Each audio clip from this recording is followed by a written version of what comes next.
Hello, नमस्ते प्रिय विद्यार्थियों। आज की इस वीडियो में हम क्वार्टरली एग्ज़ाम 2024 क्लास 10th और विषय है आपका इंग्लिश। सेट ए का है। टाइमिंग 3 घंटे की रहेगी और मैक्सिमम मार्क 75 के रहेंगे।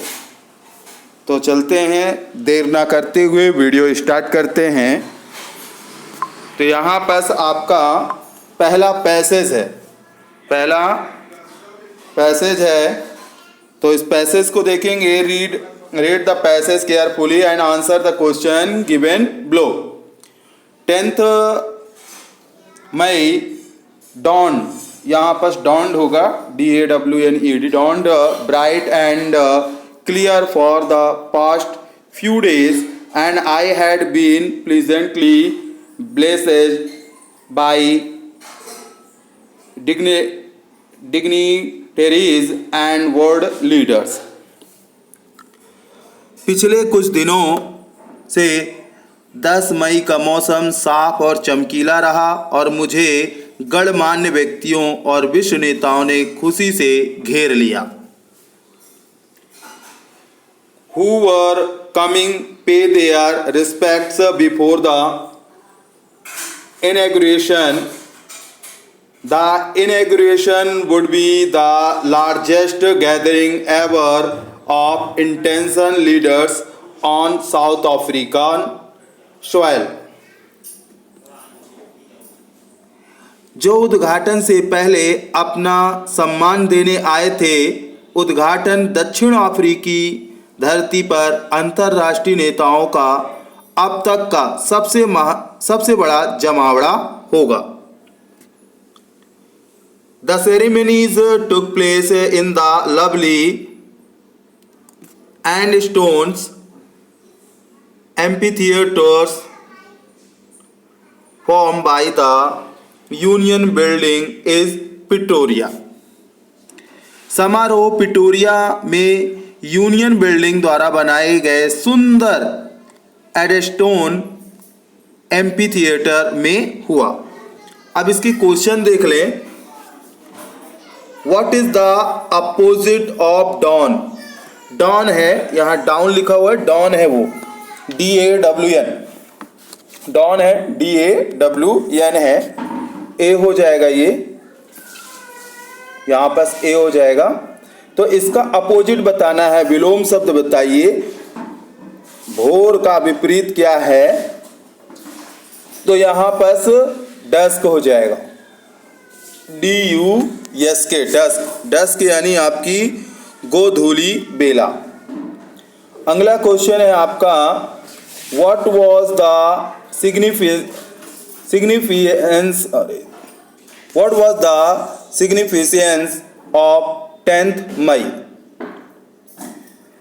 10 मई का क्या महत्व था? तो 10 मई जो है वह आपकी दूसरा नंबर हो जाएगा, installation of South Africa first nonracial government. Third number question है, Nelson Mandela was surrounded by the world leader। क्या नेल्सन मंडेला विश्व नेताओं से घिरे हुए थे? सत्य है या असत्य? तो ये आपका सत्य है, ट्रू है। ये कंप्लीट हुआ बच्चों। अब इसके आगे चलते हैं। दूसरा नंबर पैसेज है, ये आपका पढ़ लेते हैं और इसे भी जानते हैं। Helen Keller lost her eyesight and hearing at the age of 2 because of any illness। तो हेलन केलर ने 2 साल की उम्र में ही एनिलिन के कारण अपनी दृष्टि और श्रवण शक्ति खो दी।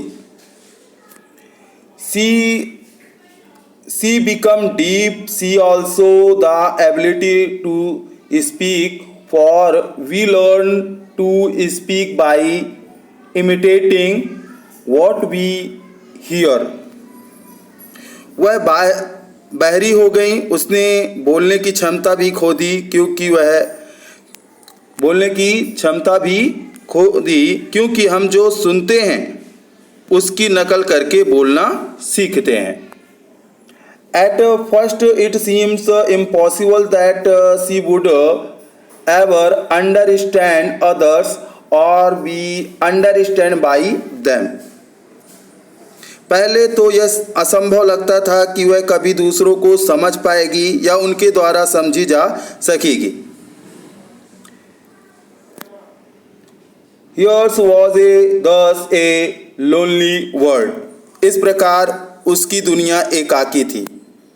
She was helped by wonderful teachers called Miss Sullivan, who had herself been blind as a child but recovered her sight after an operation।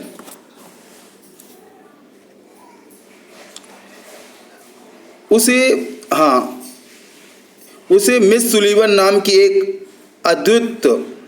अद्भुत शिक्षिका ने मदद की जो खुद बचपन में अंधी थी, लेकिन ऑपरेशन के बाद उसकी दृष्टि वापस आ गई। Miss Sullivan volunteered to help Helen and taught her to speak। Miss Sullivan ने हेलन की मदद करने के लिए स्वेच्छा से काम किया और उसे बोलना सिखाया। अब क्वेश्चन आंसर पर आते हैं। What did Helen Keller lose in addition to her sight and hearing. Helen Keller ने अपनी दृष्टि और श्रवण के अलावा क्या खो दिया?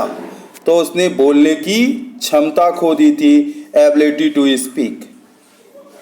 सी नंबर हो जाएगा। अगला है how old Helen Keller lose her sight hearing. हालांकि इसमें क्वेश्चन पूछा गया है हेलन केलर ने कितनी वर्ष की उम्र में अपनी दृष्टि श्रवण शक्ति खो दी थी? तो वह 2 साल की उम्र में, लेकिन यहाँ ऑप्शन नहीं दिए गए हैं आपको 2 साल। यहाँ पास आपका किसके कारण पूछना चाहना था क्वेश्चन को, तो यहाँ पास आपका हो जाएगा C number, as a result of sickness के कारण। यहाँ पास वैसे क्वेश्चन में यहाँ 2 वर्ष होना चाहिए, ये थोड़ा सा क्वेश्चन गलत था। अब अगला नंबर तीसरे, अब आगे चलते हैं। हाँ, अब इसके बाद है हु वॉज द हेलन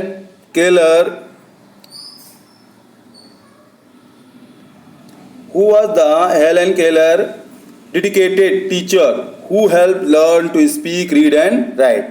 कौन हेलन केलर को ठीक किया? कौन सी शिक्षिका थी जो उनकी बोलने पढ़ने और लिखने में मदद की?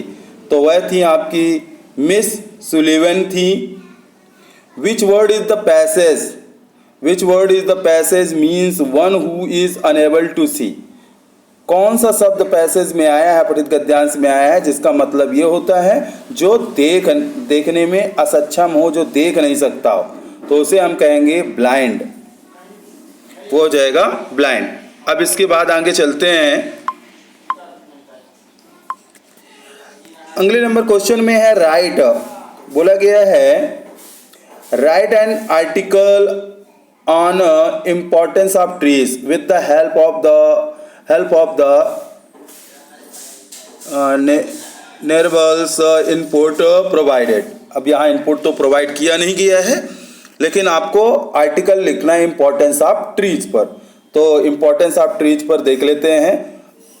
तो इसको हम आपको अगली स्लाइड पे ले चलते हैं। ये है आपका इम्पोर्टेंस ऑफ ट्रीज का पैराग्राफ, इसे आप राइट कर लेंगे। अब अगला क्वेश्चन है आपके पास है you are Naresh studying in government higher secondary school, write an application to your principal requesting him for fee concession. यानी फीस मुक्ति की प्रार्थना पत्र लिखना है अपने प्रिंसिपल को, जिसमें आप नरेश हैं और गवर्नमेंट हायर सेकेंडरी स्कूल में पढ़ते हैं। तो चलते हैं उसको भी देखते हैं। तो ये आपको मिल जाएगा, ये रहा आपका। तो यहाँ पर मैंने आपको चेंज भी यहाँ पर कुछ बदलाव किए हैं, देख लीजिएगा।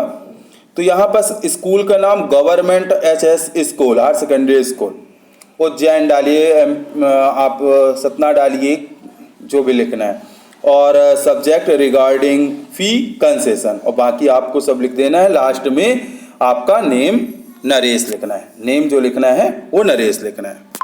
फिर अगला क्वेश्चन जो था वो था आपका, देख सकते हैं क्वेश्चन है इसमें अथवा का क्वेश्चन है। You are Sandhya Tiwari residing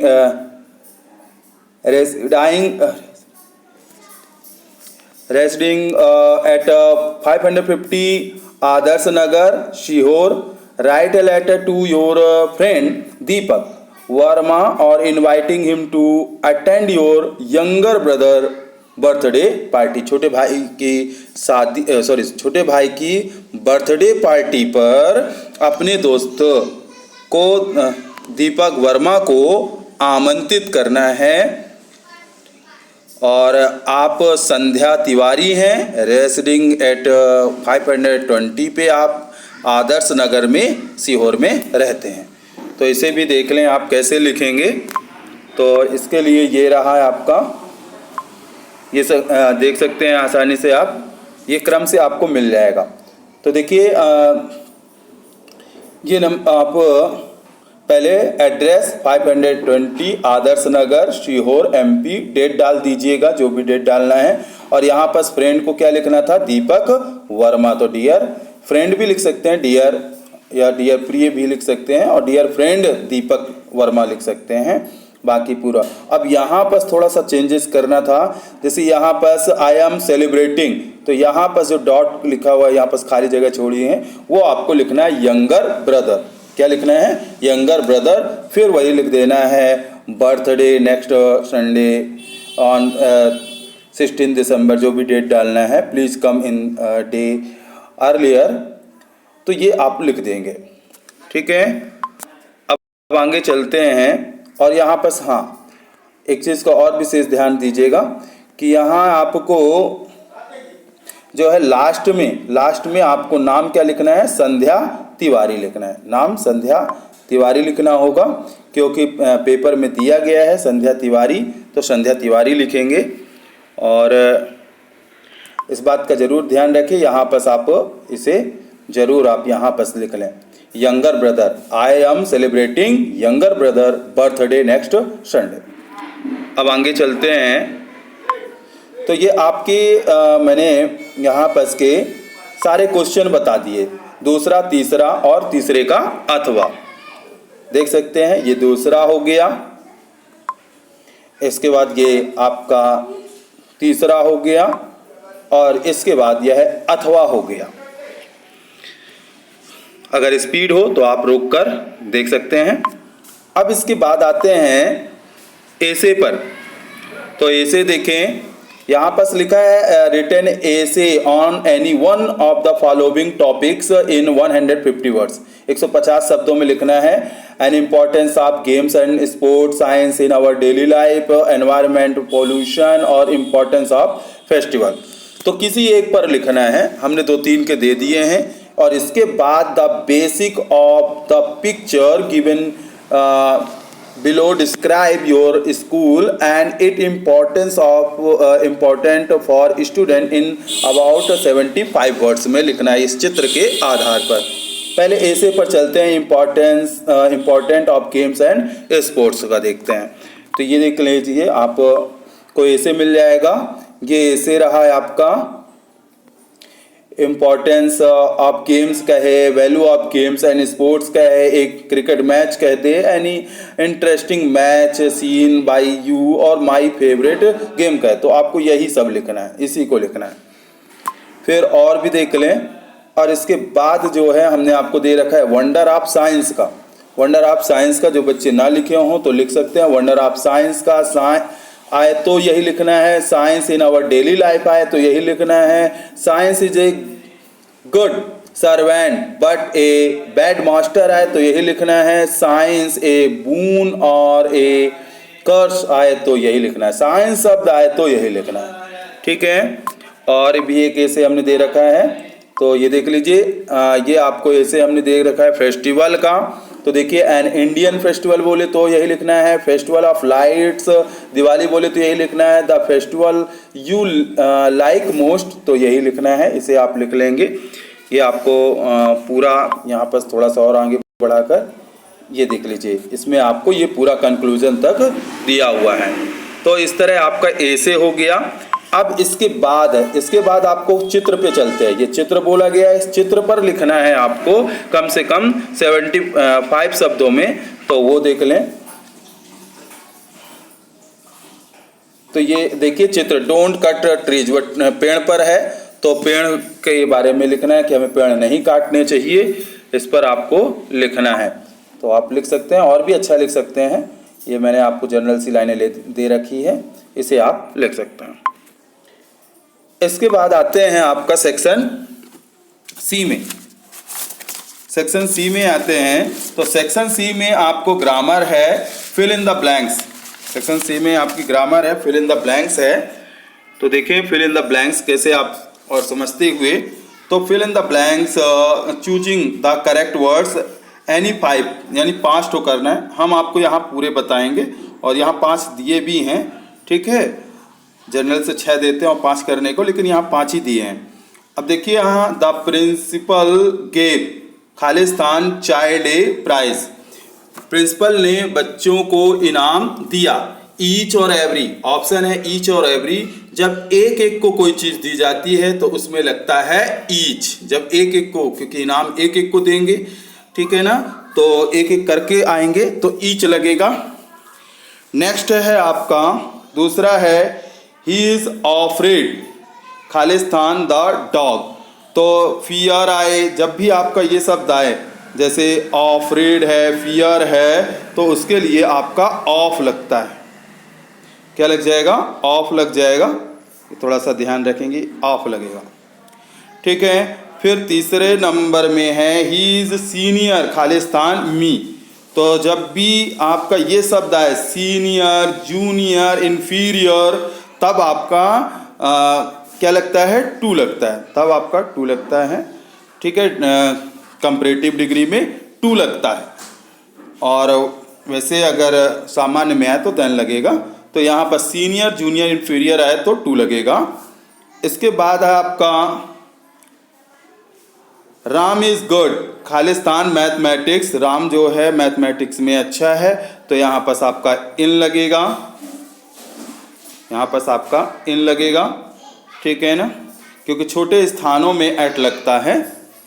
अब यहाँ लास्ट है work hard Khalistan you will fail. कठिन मेहनत करो नहीं तो तुम फेल हो जाओगे, तो अन्यथा तुम फेल हो जाओगे, नहीं तो तुम फेल हो जाओगे, तो आर लगेगा, ओ आर आर। अब आते हैं डू एज डायरेक्टेड में। तो डू एज डायरेक्टेड में देखिए, डू एज डायरेक्टेड एनी 5 करने हैं। तो इसमें देखिए the train was delayed full stop, the weather was bad. Train late थी, मौसम खराब था। बिकॉज का यूज करना, तो बिकॉज का यूज बहुत ही सरल है। दोनों वाक्यों के बीच में, दोनों वाक्यों के बीच में आपको यूज करना है यहाँ पर, ठीक है। एक वाक्य ये खत्म हो गया, फिर बिकॉज लगा दीजिए, फिर दूसरा वाक्य लिख दीजिए। ये बिकॉज जो है वह दोनों वाक्यों के बीच में लगाना है, ठीक है ना। अभी लिखकर भी बता दूंगा। अब इसके बाद अगला क्वेश्चन है Mamta goes to school every day, make interrogative. आपको इंट्रोगेटिव बनाना है, बहुत ही आसान है। जब भी आप देखें कि यहाँ वर्ब में यस यस लगा है, तो आप जान लें कि उसकी हेल्पिंग वर्ब क्या होगी? डज। क्या लगाना है? डज। और इंट्रोगेटिव बनाना है तो आप डज आगे लिख लेंगे। क्या? डज आप पहले लिख लेंगे। डज क्या लिखेंगे पहले? डज, डज ममता, और गो हो जाएगा। गोज का क्या हो जाएगा? गो, ईएस हट जाएगा। Go to school every day, और लास्ट में क्वेश्चन मार्क। इसे भी हम लिख के अभी बता रहे हैं, देखेंगे। इसके बाद है आपका, देखिए यहाँ पर मैंने आपको बताया है, यहाँ देख सकते हैं आसानी से आप, ये आप देख सकते हैं। ये पहले नंबर में द ट्रेन, पहला जो था द ट्रेन वॉज डिलेड, अब ये मैंने आपको बिकॉज लगा दिया दोनों वाक्यों के बीच में, because the weather was bad. फिर दूसरा नंबर था इंट्रोगेटिव बनाना था, तो ये डज आगे मैंने लगा दिया, does Mamta go to school every day, और क्वेश्चन मार्क लास्ट में। तीसरा है देखिए, she was drawing a picture, change the voice, voice में बदलना है तो वॉइस में हमेशा ऑब्जेक्ट पहले लिखा जाता है, इसलिए ऑब्जेक्ट हमने पिक्चर को पहले लिख दिया है, देख सकते हैं पिक्चर, ए पिक्चर को पहले लिख दिया। और यह पास्ट कॉन्टिन्यूअस का है, तो पास्ट कॉन्टिन्यूअस प्लस बीइंग रहता है, तो पास्ट कॉन्टिन्यूअस की हेल्प मेंबर होती है वॉज और वर्ब, तो एक वचन करता है ए पिक्चर, इसलिए वॉज बीइंग। फिर वर्ब की थर्ड फॉर्म है ना, ड्रा का third form drawn, draw drew drawn, तो ड्रवन बाई हर, ड्रवन। और फिर इसके बाद सब्जेक्ट सी है, तो सी के साथ क्या बाई हर लिखा जाता है, हमेशा सब्जेक्ट जो है बाई के साथ लिखा जाएगा। फिर children like sweets, change into passive voice, तो यहाँ फिर आप लिख देंगे, पहले स्वीट्स लिखेंगे, और यह प्रेजेंट इंडेफिनिट का वाक्य है तो प्रेजेंट कॉन्टिन्यूअस में चला जाएगा, तो स्वीट्स आर, और फिर वर्ब की थर्ड फॉर्म यहाँ लाइक्ड होगा, लाइक्ड क्या हो जाएगा, लाइक्ड बाई चिल्ड्रन, ये ध्यान रखेंगे, यहाँ पर आपका लाइक्ड हो जाएगा, यहाँ डी जरूर लगा लीजिए, ये लाइक्ड हो जाएगा, ये पूरा कवर कर देता है, LIKE और D, लाइक्ड बाई चिल्ड्रन, मैं यहाँ लिख देता हूँ LIKE और D, लाइक्ड हो जाएगा, LIKE और ये D, लाइक्ड हो जाएगा। यहाँ पर आप थोड़ा सुधार लेंगे, लाइक्ड लिखा जाएगा, ठीक है, बाई चिल्ड्रन। अब इसके बाद आपका लास्ट नंबर है, we are living in this city since 2005, correct the sentence, वाक्य को सही करना है, तो वाक्य को सही करना इसमें क्या गलती है, यहाँ पर सही गलती है, आर लिखा हुआ है, क्योंकि ये सिंस फॉर जो है वह आपका परफेक्ट कॉन्टिन्यूअस टेंस का है, तो ये प्रेजेंट वाली बात बता रहा है, तो इसमें प्रेजेंट परफेक्ट कॉन्टिन्यूअस होगा, और इसकी हेल्प मेंबर होती है हैज बीन और हैव बीन, तो वी के साथ क्या लगेगा, हैव बीन, और वर्ब में ING लगा ही है, living in this city since 2005, तो ये आपका कंप्लीट हुआ बच्चों। अब आगे चलते हैं, answer the following question, objective है, answer the following question, objective है, तो देखिए, Lencho wrote a letter to, Lencho ने किसे पत्र लिखा था, तो गॉड को लिखा था, परमात्मा को लिखा था। अगला क्वेश्चन है, how many brothers did young seagull have, तो यंग छोटे सीगल के कितने भाई थे, तो 2 ब्रदर, कितने थे, 2 ब्रदर। फिर इसके बाद है अगला क्वेश्चन है, what name was given Annie's diary, any की डायरी का क्या नाम था, तो किट्टी नाम था, ये किट्टी हो जाएगा। फिर इसके बाद अगला क्वेश्चन है, who read the letter sent by Lencho, Lencho द्वारा भेजे गए पत्र को कौन पढ़ा, तो कौन पढ़ा था, पोस्ट मास्टर ने पढ़ा था। फिर इसके बाद अगला क्वेश्चन, व्हाट इज आइस ए,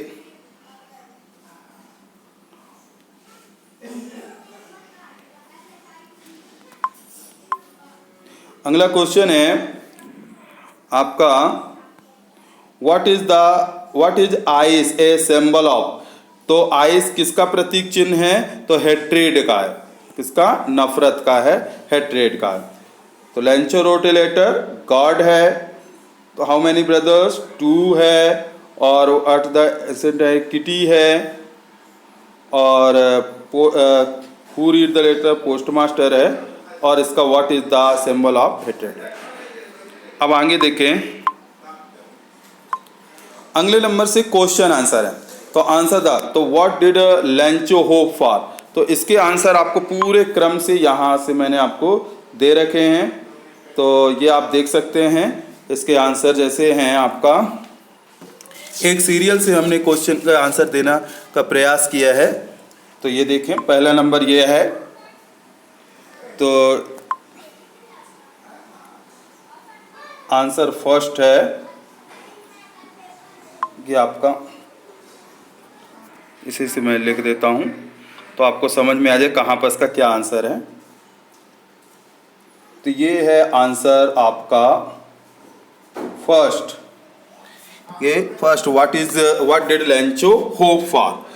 ठीक है, आप इसे लिख लीजिएगा, आंसर फर्स्ट है।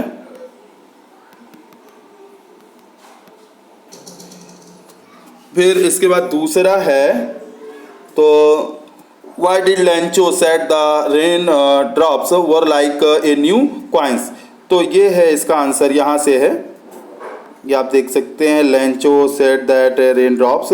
ये आंसर नंबर 2 है, आंसर नंबर 2 है, ये ध्यान रखेंगे। ये फर्स्ट था आंसर ये फर्स्ट था। ये सभी 9th के हैं, ये 9th नंबर के हैं सभी।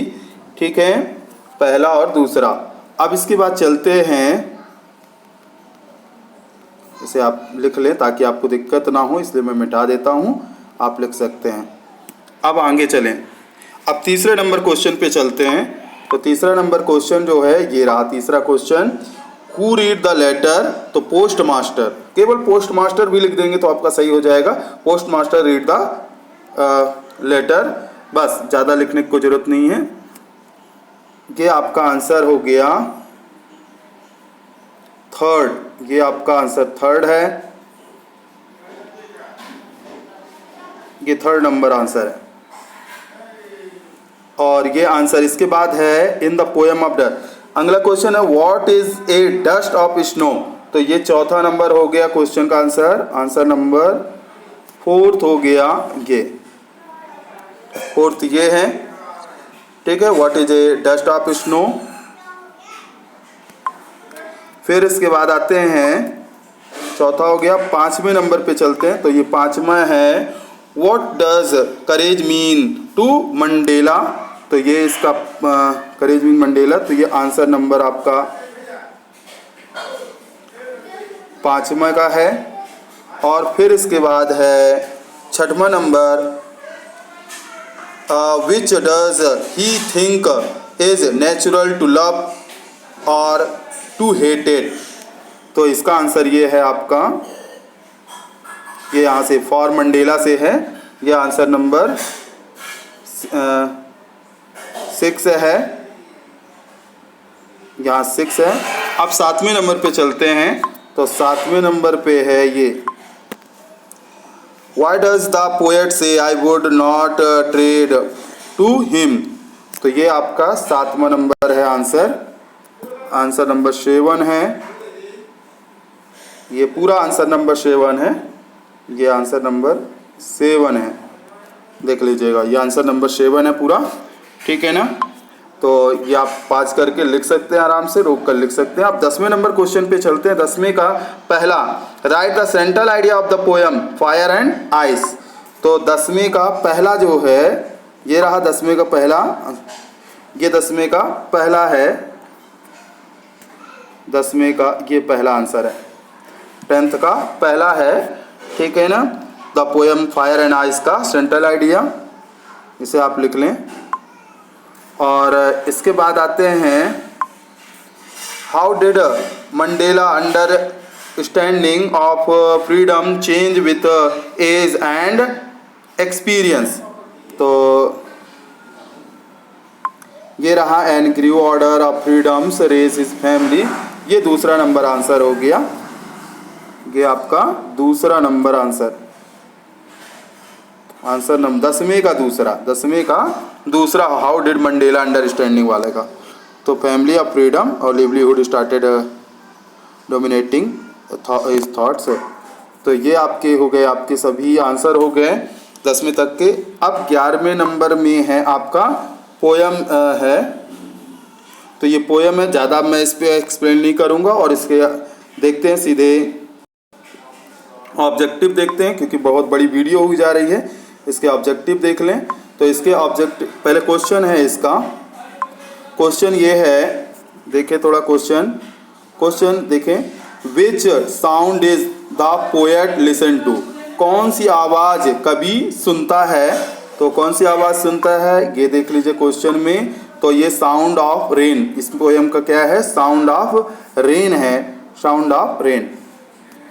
फिर अगला क्वेश्चन है, the sound reminds the poet of, तो आवाज़ जो है पोएट किसको याद कर रहा है, तो हिज मदर, यहाँ हिज है, HIS, ये हिज है, ये गलत लिखा हुआ है, हिज होगा, हिज, तो ये आंसर हो जाएगा हिज मदर।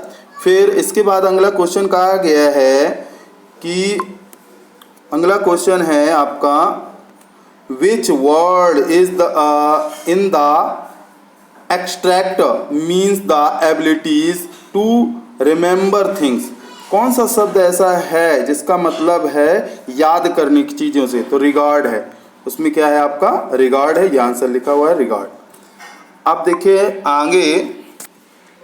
आगे जो है सेक्शन अगले नंबर में है 12वां नंबर क्वेश्चन, लास्ट जो 12वां नंबर क्वेश्चन है वो देख लें। तो 12वें नंबर ये क्वेश्चन है, 4 क्वेश्चन है जिसमें आपको 3 करना है, आंसर द लिखा हुआ है, answer the following question in about 30 words any 3 करना है। तो why does any provide a bride sketches of her life, तो यहाँ पर इसका आंसर हो जाएगा, ये देख सकते हैं, तो एनी फ्रैंक का प्रोवाइड ब्रीफ स्केच, ब्रीफ होना चाहिए, वो ब्राइड लिख गया है, ब्रीफ होगा, ब्रीफ स्केचेस, तो ये आंसर हो जाएगा आपका 12वें का पहला, पूरा आंसर है ये 12वें का पहला आंसर है, 12वें का पहला है। फिर आगे देखिए इसे लिख सकते हैं आप, दूसरा नंबर जो है ये रहा, what tells you that Annie loved her grandmother, तो there are few things that say Annie Frank of loved her grandmother including, ये पूरा बताया गया है, तो इसको आप लिख सकते हैं, ये आपका 12वें का दूसरा आंसर नंबर 12 का ये दूसरा आंसर है, ये पूरा, इसे भी आप लिख लेंगे। फिर आते हैं, अब ये ऊपर वाला हो गया, अब तीसरा नंबर जो है ये रहा, ये लिखा है, do you think mister Keesing yes A strict teacher, क्या आप सोचते हैं कि मिस्टर कीजिंग जो हैं बहुत कड़े टीचर थे, तो यस, ये वाला यस से आप लिख देंगे, ये यस से, यहाँ से यस से, ठीक है, एक साथ में मैक्स कर दीजिएगा, ये यस से है आंसर, तो यहाँ पर आप लिख देंगे आंसर नंबर, ये आपका 3rd नंबर हो गया 12 का ये 3rd हो गया। अब इसके बाद लास्ट जो है, लास्ट है ये क्वेश्चन, इसमें how did Annie justify her beings a chatterbox in her essay, तो इसका आंसर ये हो गया, चौथा नंबर 12 का 4th जो है ये आंसर रहा, तो आंसर नंबर ये आपका 12 का 4th हो गया ये। और इस तरह यह वीडियो आपकी कंप्लीट होती है प्रिय विद्यार्थियों। अगर ये वीडियो आपको अच्छी लगी हो तो लाइक करें, सब्सक्राइब करें और शेयर करें अपनी इस वीडियो को, और ज़्यादा से ज़्यादा लोगों को सब्सक्राइब कराएं। धन्यवाद।